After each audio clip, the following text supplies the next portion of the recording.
உத்தராகண்ட் மாநிலத்தில் அலக்நந்தா ஆற்றங்கரையில் அமைந்துள்ள பத்ரிநாத் கோயில் பத்ரிநாராயணன், விஷ்ணுவுக்கு அர்ப்பணிக்கப்பட்ட புகழ்பெற்ற 108 திவ்ய தேசங்களில் ஒன்றாகும்.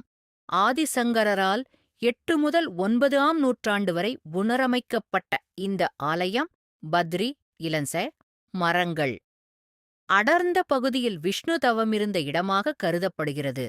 6 முதல் 9ஆம் நூற்றாண்டு ஆழ்வார் பாசுரங்களில் போற்றப்படும் இது குளிர்காலத்தில் மூடப்படும் தலம். பத்ரிநாத் கோயிலின் வரலாறு மற்றும் சிறப்புகள். பண்டைய வரலாறு. பத்ரிநாத் மந்திர் விஷ்ணு புராணம் மற்றும் ஸ்கந்த புராணம் போன்ற பண்டைய மத நூல்களில் குறிப்பிடப்பட்டுள்ளது. இலந்தை மரங்கள் வடமொழியில் பதரி அடர்ந்த பகுதி என்பதால் விஷ்ணு இலந்தை மர நிழலில் தவமிருந்த இடமாக இது கருதப்படுகிறது. எனவே இப்பெயர் பெற்றது.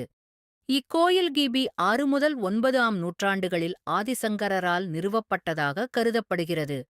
அவர் விஷ்ணுவின் சிலையை அலக்நந்தா ஆற்றில் கண்டெடுத்து தப்த குண்டத்திற்கு அருகில் உள்ள குகையில் பிரதிஷ்டை செய்தார்.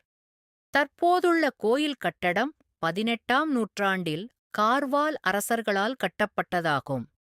இது கர்ப்பகிரகம், தரிசன மண்டபம் மற்றும் சபா மண்டபம் என 3 பகுதிகளாக உள்ளது. வைணவர்களால் போற்றப்படும் 108 திவ்ய தேசங்களுள் இதுவும் ஒன்றாகும். இங்குள்ள இறைவனை திருமங்கையாழ்வார் பாடியுள்ளார்.